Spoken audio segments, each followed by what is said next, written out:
106 years ago today, the Great War, the so-called war to end all wars, came to an end. There was an armistice was called, 11 a.m. on the 11th of the 11th, 1918. Americans call it Veterans Day. We call it Armistice Day. Yesterday was Remembrance Sunday, but today is the day. So I always try and mark it on lotuseaters.com. There's a little poem I read by Siegfried Sassoon. You can see on the side there, one by John McCrae in Flanders Fields. That's 2 years ago now. So every year we try and do something, or I mark it, being the resident history nerd. So I thought today we could talk about the actual armistice. I'm fascinated by World War One, even though my background, actual academic background, undergrad is ancient history, classical history. I'm a fan of all history, but particularly fascinated by World War One, always have been. Well, it's a key moment in our history. It shapes the modern day in a massive way. Oh, absolutely. I think Dan Carlin and I agree that we still live in the shadow of World War One in all sorts of ways. World War Two was just an extension of World War One. Most historians kind of agree. There was sort of a 20-year armistice between those two wars. It's sort of one and the same event in certain ways. You can argue. Lots of people do argue that. Now, I'm fascinated by World War One. Sort of always has been. For some reason, it captured my imagination when I was a child, just about old enough to sort of start reading and learning about it. But particular bits of it I'm also fascinated by. The miracle on the Marne, the Battle of Verdun, which the Brits had nothing to do with. Absolutely fascinated by what happened around Fort Douaumont, the whole Battle of Verdun and all sorts of things. And the end of the war, the whole of 1918, the spring and summer offensives of 1918 on the Western Front, particularly fascinate me. So I thought today, maybe, since it is Armistice Day, we can have a little talk about the armistice and the end of the war and how it played out and all that sort of thing. Okay, so first of all, just to say, Remembrance Sunday was yesterday, and I don't really need the audio on this, but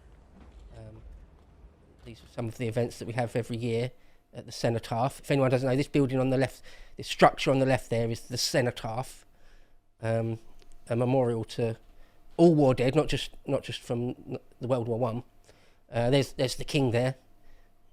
There's Charles III. That's him there.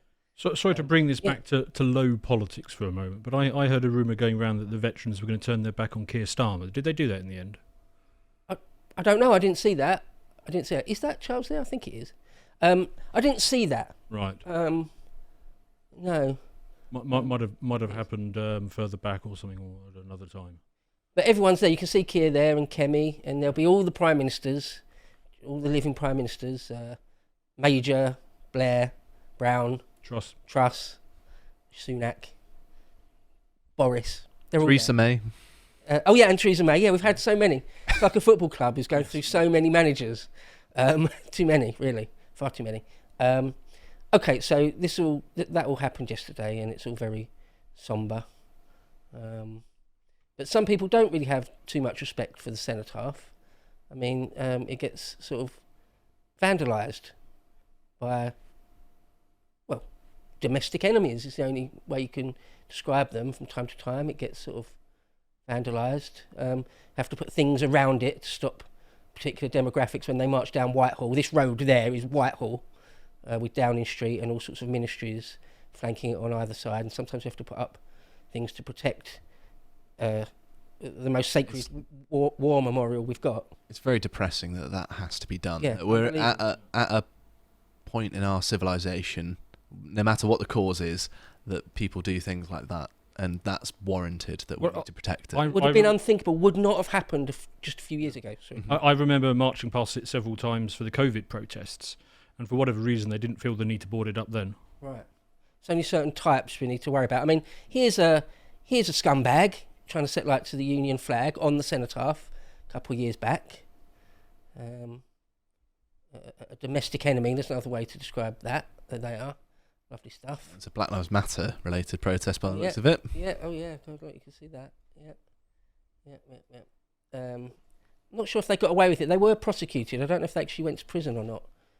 I would be surprised. When it's not like they said something off colour on Twitter, I think only, Only tried to desecrate the most sacred thing we've got.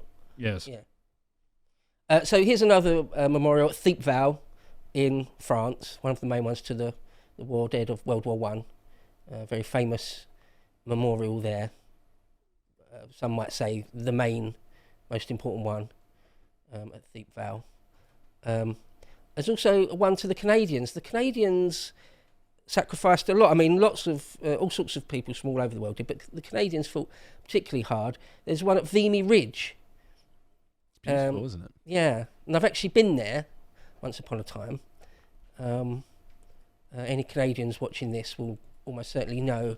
I had family that moved over to Canada that fought in World War One as well, from my Devonshire side. So I know that we've got medals in the family from the Canadians. I think per capita, the Canadians have won more VCs than anyone else. I might be wrong about that.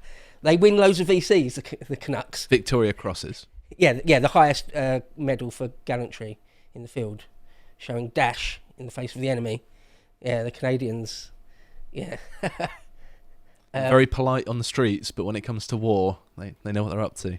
If you can see there, this rough ground here, that's just like still pocked from shells, from shell craters from the war. When I remember, for miles around the ground is like this. They flattened it out deliberately around here, but all around it's like a moonscape, a weird, otherworldly moonscape, because the front lines ran like just 100 yards from that or less. Well, it's right there, really. The front lines were right there. A great memorial at Vimy Ridge.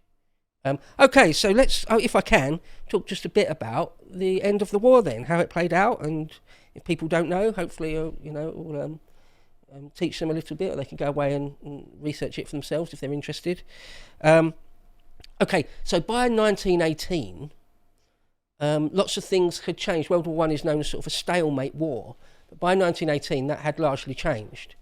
Lots of people know that World War Two, the writing was on the wall in World War Two quite early on. By the winter of 42-43, after von Paulus's army had been surrounded in the cauldron at Stalingrad, people knew that the Axis was almost certainly going to lose that war. Good 2 years before it happened. Whereas with World War One, it's very different. The Germans could have still won the whole kit and caboodle in 1918. They could have done.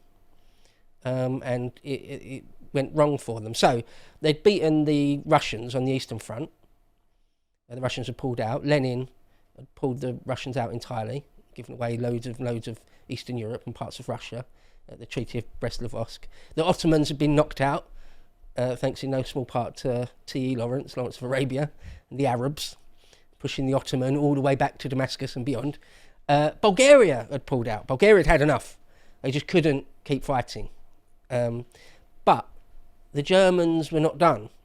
They still had, in fact, they had a numerical advantage. After the Russians had capitulated, they were able to move something like 40-odd divisions over from the east to the west, and actually had a numerical advantage on the Western Front for the first time since 1914. So that was their window of time, their time to make a big push. People have said, was it Hitler? Some people have said, I don't think it was Hitler actually, but some people said that at that point the German could use his sword arm as well as his shield for the first time, because largely, not entirely, but largely on the Western Front, the Germans were nearly always on the defensive, and the Allies were nearly always on the offensive. There's great offensive, aren't there? Nivelle offensive, the Somme offensive, on and on and on the Western Front. It's nearly always the Allies attacking the Germans defending. Well, this was their shot. Before hundreds of thousands of Americans came over to try and push through to Paris and win on the West. So this was their big shot. It was Ludendorff's plan. Erich Ludendorff was in supreme command of the German. Well, actually, it was Hindenburg, but Hindenburg was only nominally. He was a figurehead, really. The Kaiser, the Emperor, at the very top. Then Hindenburg, then Ludendorff. But to all intents and purposes, in reality, day to day, hour to hour, Ludendorff was in charge of everything. Had breakdowns in the end, lost a stepson and all sorts of stuff. So his plan for 1918, the spring and summer offensives of 1918, was what historians later called the Kaiserschlacht, the Kaiser's battle, the Emperor's battle, or battles. The idea was a number of punches, not just one offensive, but a combination of punches up and down the line. And the line stretches all the way from the Atlantic to Switzerland, really. So that's exactly what he planned. He trained up a load of what they call shock troops, sort of not quite modern day special forces, but certainly much more specialised, highly trained troops than your normal average soldier from World War One. Well, today they would just be sort of a normal soldier, but back then still they were sort of specialised, what they thought of as specialised troops. Ludendorff just simply said, war consumes men, that's its nature. So these guys, all sort of like von Falkenhayn, Foch, the French general, famously one of our commanders, were when we look back on it, seem very sang-froid, very cold-blooded about using tens of thousands, hundreds of thousands of lives. Blood was a currency they spent freely. Haig, I was talking about there for our guys, but lots of them, they were just, the calculation was simply that, well, we just will lose tens of thousands or hundreds of thousands of guys if we do this thing, whatever. Yeah, and then when it did it. Yeah. So today, doctrines of war are just not like that, just not prepared to do that. It's a much more 19th century way of looking at war. Is that, well, if we do this and lose 800,000 men, like at Verdun, for example, they lost more at Verdun, but say this offensive that's going to last for 3 months, we might lose 500,000 guys. Well, the other side will lose 500,000, so it's worth it then. Seems insane, right, to us now, but there you go, that was sort of a lot of the thinking. So Ludendorff decides he's going to have this multiple punch combo thing, the Kaiserschlacht. Started with Operation Michael. That's the wiki page there. You can see about 250,000 men aside were chewed up in that. 72 divisions. I mean, giant stuff. Dwarfing the Napoleonic Wars or the American Civil War even, both of which are giant conflagrations, giant. But World War One, there's sort of nothing like it. It's a madness, true madness. Well, Michael was a success to a limited degree. What does Wiki say? Was it a result? Okay, so it's just part of a larger thing. So the next punch was going to be Operation George, but they had to dial it down a bit, so they ended up calling it Georgette. Or some others call it the Battle of Lies. Again, just 100,000, 120,000 guys a piece chewed up in that one. To go back to your sort of your specialisation, to field 100,000 people as just the totality of your army in ancient times would have been a formidable army that you could conquer, entire continents with potentially. Yeah. And so the fact that in just one battle, these are the losses. Yeah. It sort of puts it into perspective, because of course those numbers are very difficult to actually get your head around. And I think that it's very, very difficult to look at that number and think that every one of those people had friends and family, and the human tragedy of the thing. Each one of them a family destroyed on some level. Yeah. I know it's the same in France, but in England you go to almost any small market town and there'll be a World War One memorial. Any small little village, church, and there'll be a list of names. And often it was the best and brightest who died. They're the ones who signed up before they were conscripted. They're the ones who did a lot of the dying. I sometimes think about the Britain that we could have if we hadn't have engaged in this madness. A whole generation wasted and maimed and traumatised. Yeah. I went to Princetown in Devon over the summer. It's only a very small town, it's basically known for having a brewery and Dartmoor prison, and that's about it. And their war memorial had 40 or so names, so that would have been a sizable portion of the town dead. Yeah. And sometimes, particularly earlier on in the war, sometimes you'd have whole villages join up and they put them in the same regiment. And so if that particular regiment was at the forefront of a big offensive and got mown down 90 plus casualties, nearly all, or 100% casualties sometimes, all the menfolk of that village wiped out. Yeah, unbelievable human misery and suffering was caused. Unbelievable. I say unbelievable. It's easy just to say that word, but it is unimaginable. You couldn't really... If we had something like it today... it did traumatise a whole generation or more. As I say, we really are still living in the shadow of it. Well, and a lot of first world young people today think they're traumatised because they hear an opinion they don't like. You know, imagine living through this. How many men that weren't maimed or killed came home but had lived under bombardment or narrowly escaped death, or merely lost a limb or something? Well, even if you were untouched, the effect of having to lie in a ditch for several years while explosion after explosion, shower of mud, scraps of metal and all the rest of it came raining down on you regularly. I mean, even if you were untouched, it must have been utterly traumatic. I would imagine that trench warfare, if you're stuck in the trenches, particularly when it's rainy and muddy and horrible and you're getting trench foot, that is about as close to hell on earth as we've probably ever got as a species. A lot of the accounts say that until you've suffered under a bombardment, in other words, you just got to sit there while the enemy shells you, just hope one doesn't fall right on top of you, that until you've experienced that, you can't understand.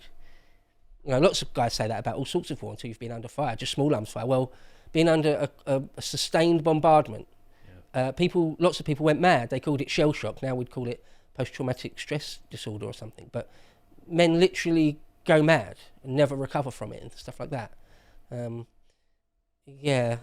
War II, the actual casualties are bigger in World War II, depending what country you're talking about and stuff. But just for the sheer horror of for the men, the fighting men, the Western Front is sort of kind of as bad as it gets. Places like Verdun. They also used chemical weapons, didn't they, as well? Oh, yeah. Oh, God, yeah. Lots and lots of gas. Oh, God, yeah, yeah. Oh, yeah, the gas as well. Yeah, mustard gas, phosgene gas, chlorine gas. Yeah. Okay, so the third punch in Ludendorff's combo was, what did he call it? That's what it's called now. He called it, was it Blucher, Operation Blucher York, but the third Battle of the Aisne. And so 130,000 casualties, I think, aside roughly on that one. What are we looking at? Yeah, 100. Again, just mind-bending numbers. But that was supposed to win the war. Ludendorff had calculated that he would punch through to Paris and end the war and win for the Germans. And it could have happened. What was his miscalculation then? What did he get wrong? Well, a number of things. Basically, he hadn't learned the lessons that the Allies had learned, that how difficult it was to be on the offensive in the Western Front or during the beginning of the 20th century. He was overconfident in the sort of ground he would cover and all that kind of stuff. Yeah, okay. It petered out, basically. Yep. The Kaiserschlacht petered out. At that point, there's always an arms race between defensive and offensive war. And at that time, defensive war had outstripped offensive war by a long way. The Germans didn't have very many tanks. We'd started using tanks the year before, and they built some of theirs. 1916 when they started using those, wasn't it? Yeah. That sort of time. And in 1917 it came into its own, and the Germans were a bit behind on that, but they had some primitive tanks, and they had aircraft, but not really enough. They weren't sort of doing proper combined arms warfare properly, and it just petered out.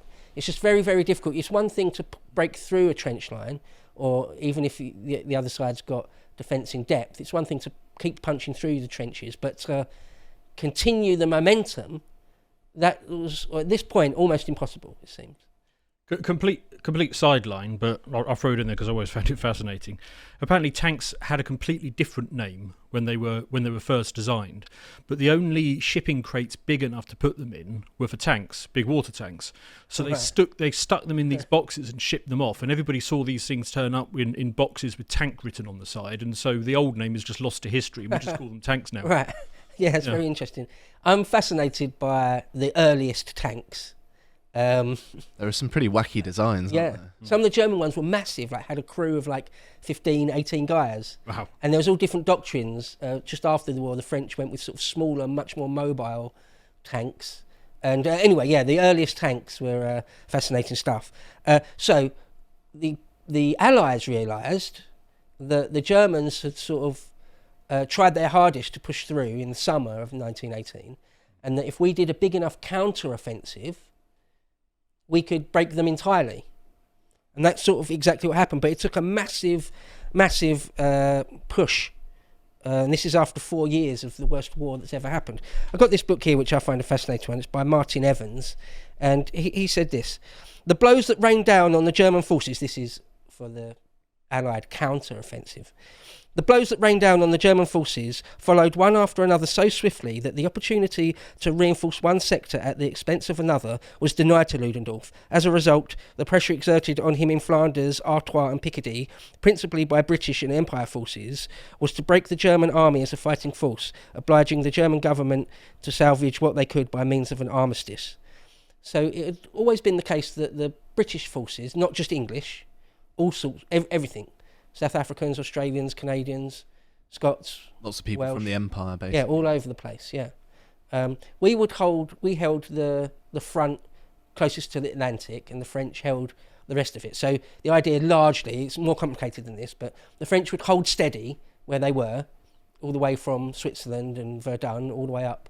But in really, really northern France, near the Atlantic coast and into Belgium, we would do the majority of pushing forward and breaking the German line, and that's sort of what happens. So the Canadians, as I say, had a massive part of that near Arras, Vimy Ridge I mentioned, been stalemate for years and years and years. They eventually broke through there. There's the Soissons front. Marshal Foch, the French commander, had the idea of a giant pincer movement. There was a salient there, a bulge in the line, where you can always pinch off any sort of bulge or salient in the line. But it was a giant pincer movement. But that was his idea. It took a long time to build up and counter, but that's what he did. On the Somme front, and the Americans got involved. So the Americans, by summer 1918, they were there in large numbers. They were going to keep ramping it up, but they were already there. I mean, the Americans in World War I, in just a few months, took well over 100,000 casualties. But they were gung-ho. They were sort of too gung-ho in a way. They were fresh and healthy and well-fed and bigger men. The French and the English were always surprised how big Canadians and Americans were, how healthy they all seemed. But they were sort of too gung-ho. They wouldn't really listen to, Blackjack Pershing wouldn't really listen to French and British commanders that said, no, you can't just charge machine gun posts. And, you know, in the old Napoleonic 19th century fashion, if you do it brave enough and gallantly enough, you'll take the position. I mean, sometimes that would happen. There are quite a lot of Medal of Honor citations from World War I which say exactly that. But largely, you're just going to get mown down. And Pershing didn't really listen to that. But still, the Americans fought incredibly in World War I for the relatively short amount of time they were there. I mean, the Americans fought at Argonne, broke through at Argonne and in Flanders and on the Meuse, lost 75,000 guys on the Meuse River alone. So they definitely did their part. So in the end, where the Kaiserschlacht had petered out, like an elastic band, sort of snapped, and then we were able to break through and eventually get into the Hindenburg line and then the Siegfried line behind that and advance on into Belgium. I mean, even in October 1918, Ludendorff was sending communications to Woodrow Wilson trying to get some sort of negotiated peace rather than just an outright abject surrender. Well, that's what it did end up. The Germans just surrendered. There wasn't a negotiated peace. They sort of had to surrender. The thing that also worth mentioning is that after the war, in the interwar period, and Hitler and the Nazis, this idea of the stab in the back, that Germany wasn't defeated in the field, and they were just stabbed in the back by politicians and stuff. And historians always argue how true, if at all, that is. Well, it does seem that they were defeated in the field, though, because Ludendorff and the Kaiser would never have given in otherwise. They just would not have given in if that wasn't the case. But anyway, historians still argue about that. I've got another quick thing to read out here. It's an account from an American private Donald D. Kyler of the 16th Infantry 1st Division. He said this: I was 17½ years old. It was over 1 year since I had first entered combat. During that time, I had seen many men, my friends, my acquaintances and others, maimed and killed. At no time, either at the front or behind the lines, was I ever away from the sound of battle. Sometimes It was faint and far away, but always there. At first, I had been very much afraid. Then, gradually, insensitiveness to danger, so far as fear was concerned, came. I realised the danger with my mind and could take measures to counteract it, but the emotions, life or death, were sort of blocked out. It seemed to me as though the dead were luckier than I was. I could see no end to the war and did not expect to survive. It did not seem probable at the time. I was tired physically and mentally. I had seen mercy killings, both of our hopelessly wounded and those of the enemy. I had seen the murder of prisoners of war, singly, and as many as several at one time.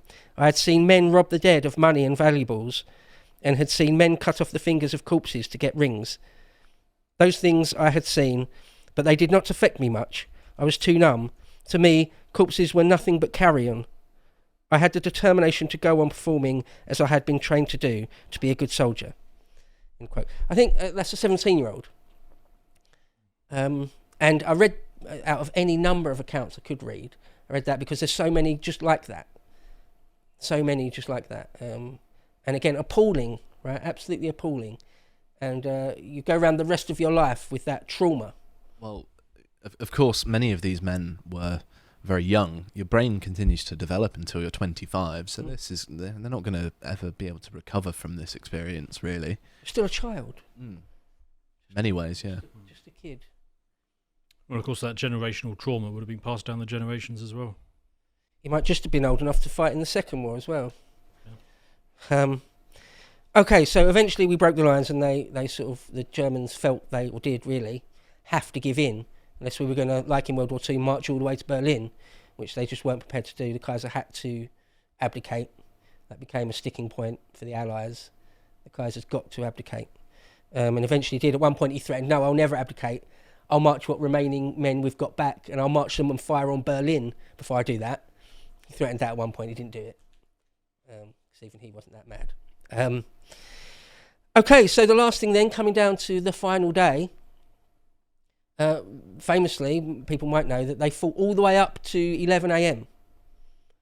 Both sides still like using up all their ammo and shells right up to the last minute, literally. That bit for me is the most absurd. I mean, all of this other stuff is absurd, but that bit is totally absurd. It's just throwing men away for the sake of it. President Harry Truman was a young man, a captain, an artillery captain at the time. He said, yeah, he fired his last shell at 10:45 that morning. So to round off this segment, I'll just read another little thing here from Martin Evans. He says, 5:10 on the 11th in the morning, on the 11th of November, the Germans signed the terms of an armistice to come into force at 11 of the same day. The British Fourth Army sent a message to the headquarters of the 2nd American Corps at 7:35, which read, hostilities will cease at 1100 hours today, November the 11th. Troops will stand fast on lines reached at that hour, which will be reported by a wire to advanced army headquarters as soon as possible. Defensive precautions will be maintained. There will be no intercourse of any description with the enemy until receipt of instructions from army headquarters. Further instructions follow. So it's simple as that. The whole war comes to an end with an order like that. And Evans goes on to say, on the 10th of November, at about 11 in the evening, the Canadians had begun their quiet entry into Mons. The 5th Lancers, who had fought here in the famous Battle of 1914, took Saint-Denis. The 2nd Division circled south of Saint-Denis and pushed northeast to Havre and cleared the Bois du Rapeau. One of the 2nd Battalions of the 28th Northwest went beyond Havre to Ville-sur-Haine. There, at 10:58 hours, so 2 minutes before, a Canadian soldier was talking to excited villagers outside 71 Rue du Mont when a shot rang out. Private George L. Price fell dead. So some say he's the last guy to die during the war. There's actually, fighting didn't stop at the stroke of 11. Actually, some people were still fighting a bit after that, and other guys died. But on that last day alone, over 2,700 men died. I know there was a cavalry charge ordered with 10 minutes to go. Yeah. Speaks of it sort of epitomises, doesn't it, the disregard for human life that many people had that were running these military operations. or even after the example of the last 4 years, many people still thought it was a glorious thing to fight and even die in battle. It was a glorious, glorious thing. It was a superb way to spend your life, or to die. Lots of people still thought that.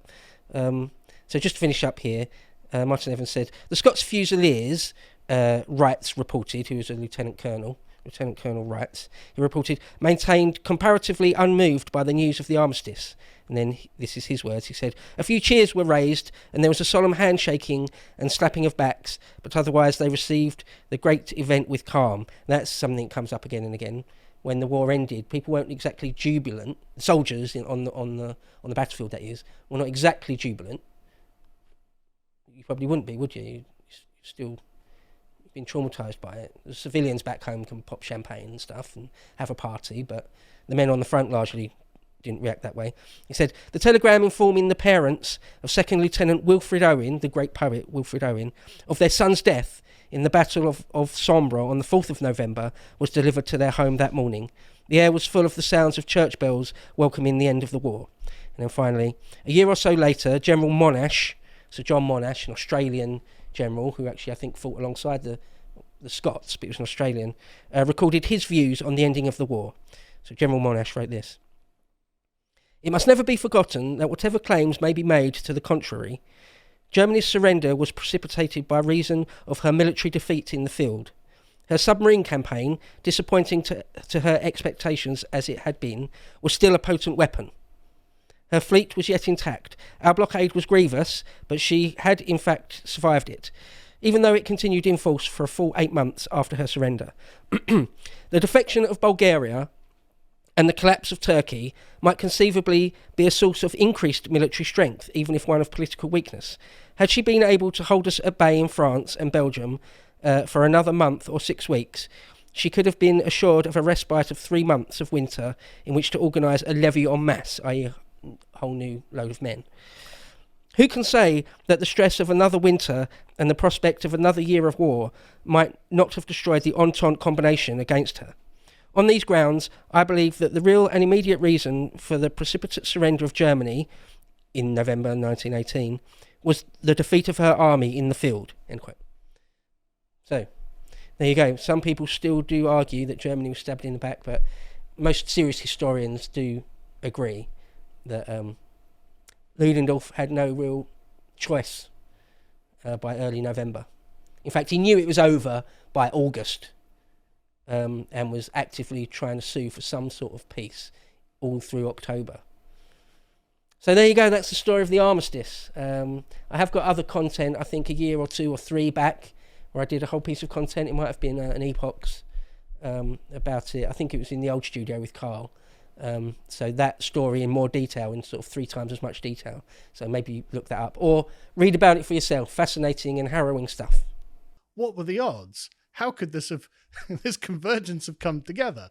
But of course, this is something that Bo has a complete passion for, and he must have done about 10 hours worth of Caesar so far, and you can watch it all for just £5 a month. Also, come and follow us on X, formerly Twitter, and be updated about everything that we're doing and keep abreast of current developments.